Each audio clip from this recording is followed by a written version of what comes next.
Hi, I'm Michelle. And I'm Taylor. And together we're bringing you Three-course meals to inspire you in your kitchen and your liquor cabinet. Welcome back to Three-Course Meals. Welcome back. All right, welcome to our part 2 of ways to use leftover dishes. Yeah, Thanksgiving part 2. I'm liking it for Halloween. Halloween part 2. Go back and watch that video because that was cute. That was really cute. We've come a long way. So maybe don't go back and watch that one. I still think those videos were awesome because I'm just spending time with my baby. No. All right, so today we are going to be sharing recipes, 4 different recipes on ways to use mashed potatoes and macaroni and cheese. Oh, mac and cheese is my favorite. Yeah, that's a staple in our home. That's my favorite. Yeah, and we're going to see if we can't just take that macaroni cheese game and up it a notch. That's going to be hard. Mama's mac and cheese is smacks. If I haven't told you before, she's a teacher and she works with children, so she's always coming up with this new lingo, and then I have to go Google it and figure out what she's saying. It's a whole thing. Anyway, I'm glad you're here. If you haven't already done so, please take a moment to subscribe because we are going to be sharing some more videos, some more quick shorts throughout the holiday season, just of different fun ways that you can use some leftovers, because during the holiday season I feel like is the season of leftovers. Yeah, for between sure. Parties and potlucks and I don't go grocery shopping between like the Wednesday before Thanksgiving to like New Year's. Yeah, it's just all leftovers. I don't go grocery shopping. These are my leftovers. Tired of I go mac grocery and shopping. Cheese and mashed potatoes. Sorry, tough it out. We still have a whole pan full of it. There are some children who don't even have a meal. Okay, all right, let's get started.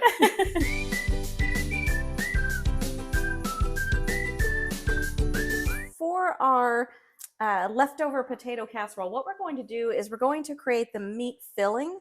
So we're going to put a pound of ground beef over medium-high heat, and we're going to work to get our meat broken up so that it can start to brown. Our ground beef is close to being done, so I'm going to add in half an onion diced. All right, I'm also going to add in a few cloves of garlic.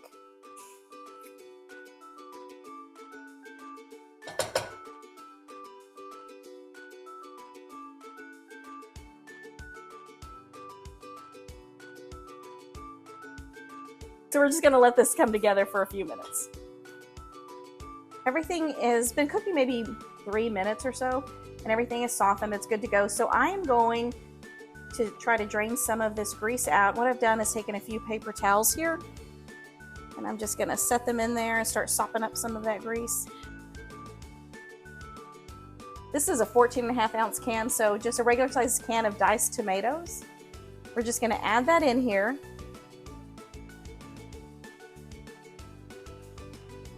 Now we have not added any seasoning at this point, so we want to add some salt, pepper, garlic powder, onion powder. We're just going to let this simmer for maybe 3-4 minutes max. Let the tomatoes soften, let the seasonings all come together, and then we are going to assemble our casserole. Our filling is done, so what we're going to do is put it in a 13-by-9 pan.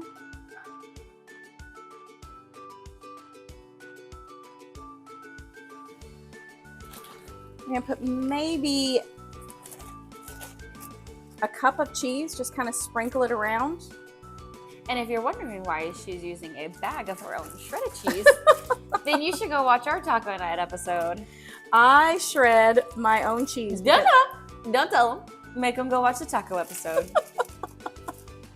Okay, go watch our taco night episode. We're going to take some of our leftover mashed potatoes. So what I do is I put these in little dollops around the casserole and then just kind of spread it out. So keep in mind the mashed potatoes have been seasoned, so we don't want to go crazy with the salt and pepper. Don't want to go crazy with any of the seasoning. And I don't know if you noticed, it was a pretty thin layer of meat, so we don't have to have the mashed potatoes just completely covering it end to end. It really is a preference thing on how much potato coverage you want and how much you have. You know, if you only have a little bit of mashed potatoes left and you want to try this casserole, then, you know, get a smaller pan and maybe start with half a pound of ground beef.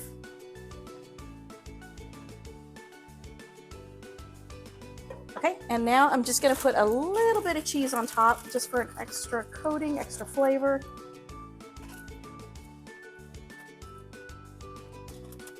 And we're gonna put this in the oven for maybe, I don't know, 12 to 15 minutes.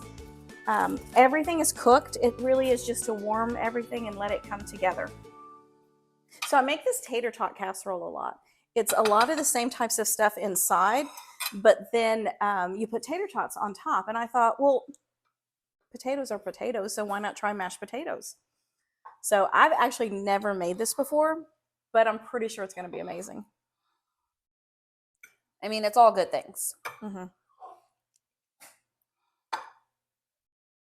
I got like, you got PTSD from me taking a bite. Zero trust.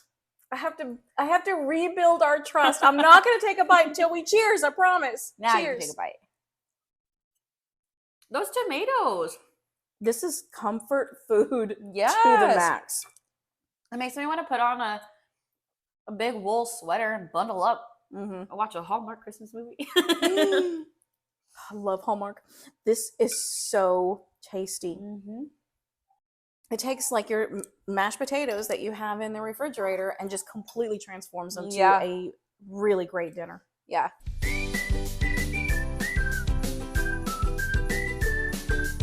For our potato croquettes, what we're going to do is we're going to take 2 cups of potatoes. Now, I have already sliced up some green onions. I've got the white parts here and the green parts here. I'm going to set the green parts aside. We're going to use that for a sauce later, but we're going to take just the white parts of the onion. All right, I am going to just put it out here on this pan, and I got Taylor here to help me so I don't have to get my hands too dirty. We're going to take, our flour. You're always worried about getting your hands too dirty. Well, yeah. My hands dirty. Will you go grab that flour? I forgot we needed that. Okay, so we've got 2 cups of leftover mashed potatoes. Now, a couple of things to remember is that the mashed potatoes have already been seasoned, so you don't need to add a lot of seasoning to it. And everything's been cooked. Everything that we're going to put in here, except for the flour, has been cooked. So this is really just about pulling everything together, assembling it, and then we're going to deep fry it. Now, most mashed potatoes are a little bit loose. Like you can tell as I'm touching them here, they're kind of falling apart.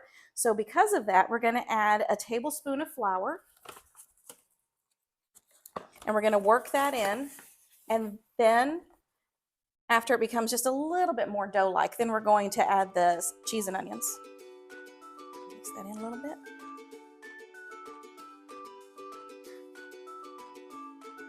Okay, perfect. Thank you. Mm-hmm. Ladies and gentlemen, my lovely assistant, Taylor. Thank you. Okay, so now if you can sprinkle on some of those green onions. I think I have here maybe a couple of tablespoons. It's really just preference. You can leave it off altogether if you want. All of it? Yeah, all of them. Thanks. So for ours, we're going to put some the white part of green onions, and then about 2 tablespoons, and then we're going to put a half a cup of shredded cheese. You can put ground beef, you can put sliced or chopped up ham and Swiss cheese. Really, it's whatever you have in your fridge and whatever your preference is. And whatever you're not sick of by the end of Thanksgiving break. Yes.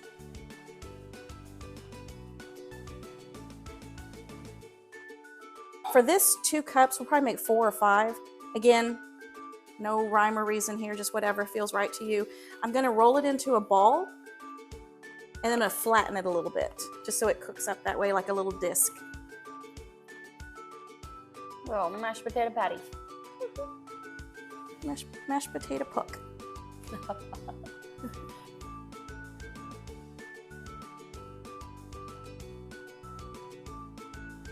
So you can see here we got about 4.5. So what we're going to do is we're going to put this in the refrigerator for about 30 minutes. You want it to get cold again. You want it to get kind of firm, and then we'll bread it and fry it. Okay, so we have our potatoes. They've been in the refrigerator for at least 30 minutes, and they're a little bit firmer, so they're easier to work with. What we're going to do is we've got our dredging station here. We've got flour, which that's going to help the egg stick to the potatoes. And then we're going to, after we do the egg, then we're going to put it in the breadcrumbs. Over here, we've got some oil that is coming up to temperature. It's on medium heat.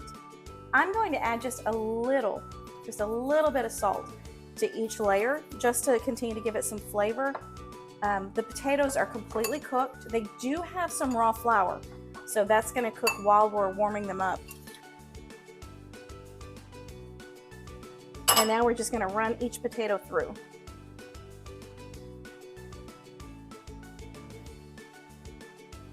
So while that one's cooking, we're going to go back and start over at the assembly line with our next one. It's been maybe 30, 45 seconds. We're going to flip it. I would say within 1.5 to 2 minutes, it should be done.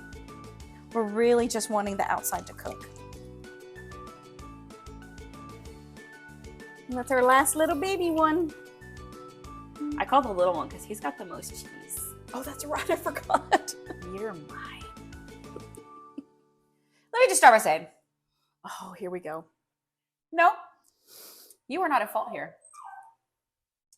So, we were trying to be kind, helping out a poor soul who was hungry for dinner. Starving soul. Greedy soul. Or so he said. And we were like, hey, why don't you come have dinner with us while we record? You don't have to be in the shot, but just come have dinner with us while we record. As we make us a plate, we'll make you a plate. Out of the kindness of our soul. So while our backs were turned, finishing up, we turn around, and my mini cheesy potato croquette was missing. And he had the little grinchy grin. Like You don't even understand the big deal that I made about this potato croquette. that we made about. And I hope while you're editing, you just like show how big of a deal I made about that little guy. Overemphasize how that little guy was. I was looking forward to him. I even zoomed in on him while you were frying him up, and I said, you're mine. You did. I'm glad you don't hold grudges. I'm working on it. So let's try our potato croquettes. So for a little dipping sauce, Taylor's gonna need a moment. For our dipping sauce, I put some sour cream and some garlic salt and a little bit of those chives, the green parts of the chives. All right, I'm gonna take a bite without the sour cream dipping sauce, and then I'm gonna take a bite with one, or with it. Okay. Cheers. Cheers. That little crunchy goodness. Oh, The only thing I think that could make this better was last week when you made the chicken and you put the Parmesan in the panko breadcrumbs. oh, okay. You want the Parmesan? if you had put the Parmesan in this crust, Okay. I think my soul would have left my body. Okay, well, let's try it with sauce now. That's a big bite. It's fine. It's fine. I'm not judging you. What are you, my sponsor? Cheers.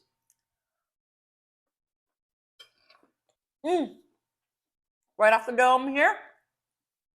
The only thing that can make it even better, bacon bits. Why do I not have bacon bits? Oh, it's like a loaded baked potato croquette. yes. We should have put bacon bits inside. Okay, do over. Taylor, you're so good. That's what it needs. With bacon bits. That sour cream, though, that's a really, really good dipping sauce for this. I mean, yeah. And I'm glad I took a bite without it and with it, because you definitely need the sour cream on it. It's so good.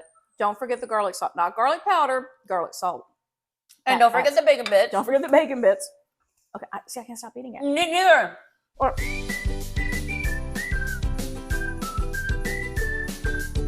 for our hamburger helper using leftover macaroni and cheese, we're going to start by browning a pound of ground beef.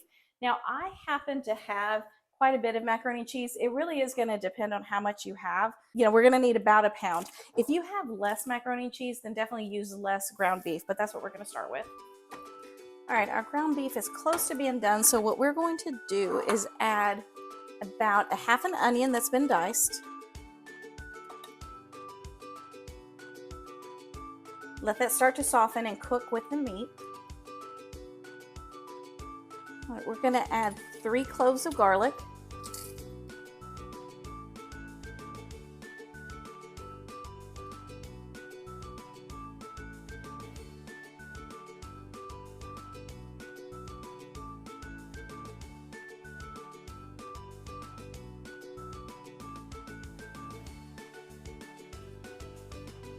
We're gonna let this continue to cook together until the meat is done, maybe another minute or two. Okay, so this is about done. I'm going to get some of this grease out of here. I've got some napkins rolled up here. I'm just gonna absorb as much as I can with these napkins. Now I have not seasoned this, so I'm gonna add a little bit of salt and pepper.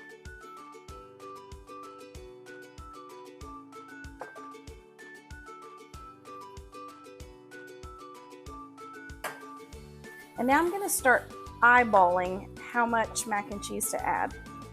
I think I want about equal parts. I think I want half and half. And yes, my macaroni and cheese is cold. I just pulled this straight from the refrigerator and I'm adding it here. Yeah, I think that's about half and half.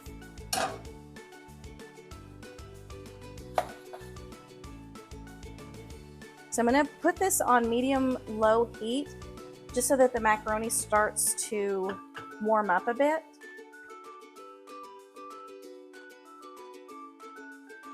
You know what? I'm going to add the rest of this.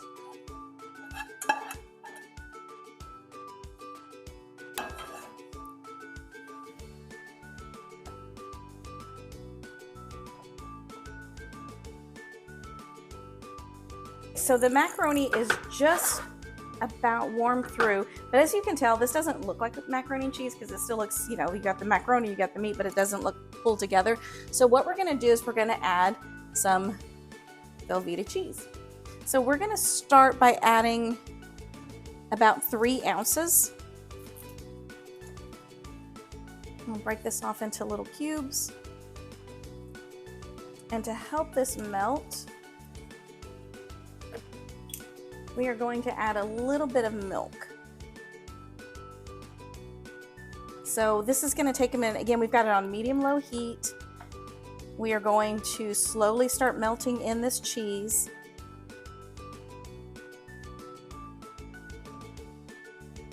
I think it's just about perfect. All right, Taylor, you ready for some homemade hamburger helper? I am.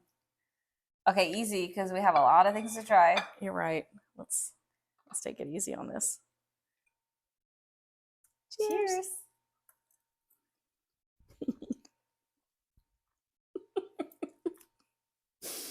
Wow.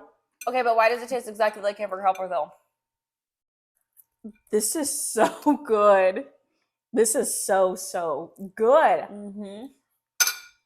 Oh my gosh. Dare I say Better than Hamburger Helper. Mm-hmm. Mm-hmm. Mm.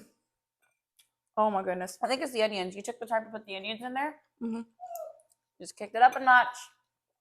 Next level. Mm. Okay, We I gotta gotta stop. slow down. I was gonna say the same thing. I gotta stop eating. It's so good.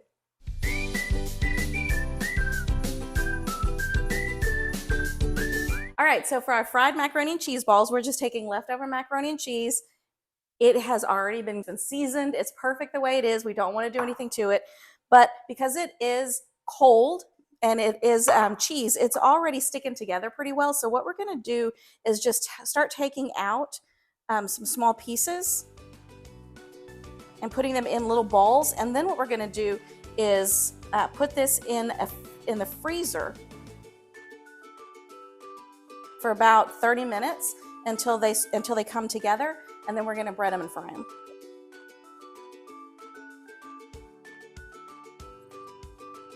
Okay, we'll put these in the freezer for about 30 minutes. All right, so we have taken our macaroni out of the freezer, and as you can tell, that it's quite hard. So what we're going to do is we're going to run it through our dredging station. We've got some flour, egg, and then breadcrumbs, and then we're going to deep fry each piece.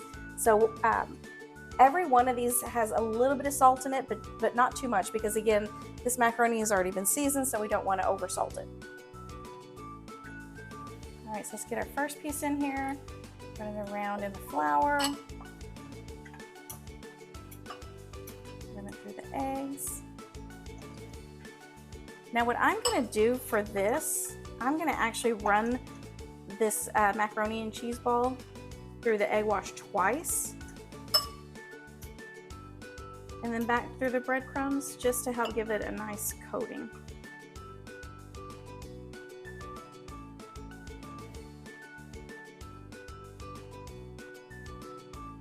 Okay. Oh, watch your finger. Why'd you get burned? I would rather get burned than it fall off the plate. Wait. Okay. Moment of truth. You ready? Yeah. Cheers.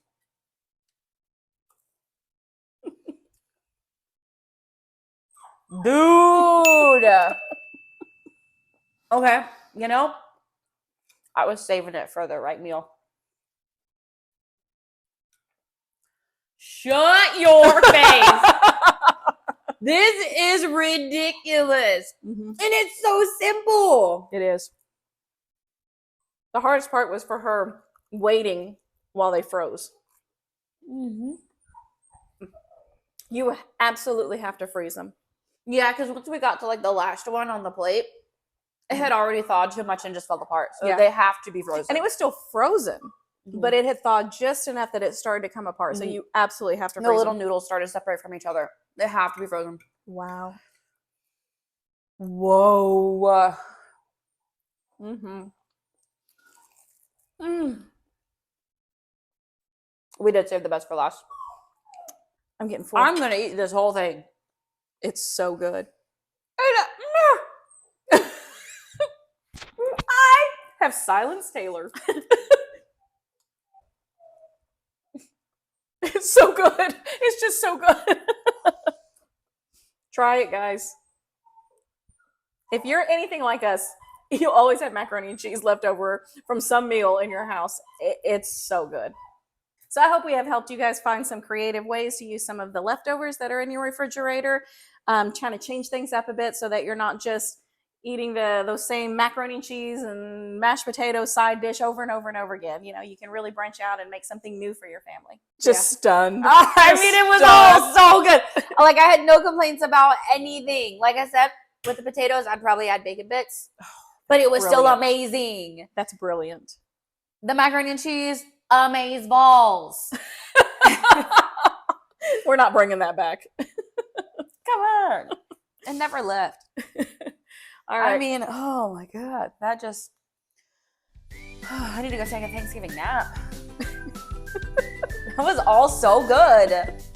All right. Thank you so much for joining us. We'll see you in the next video.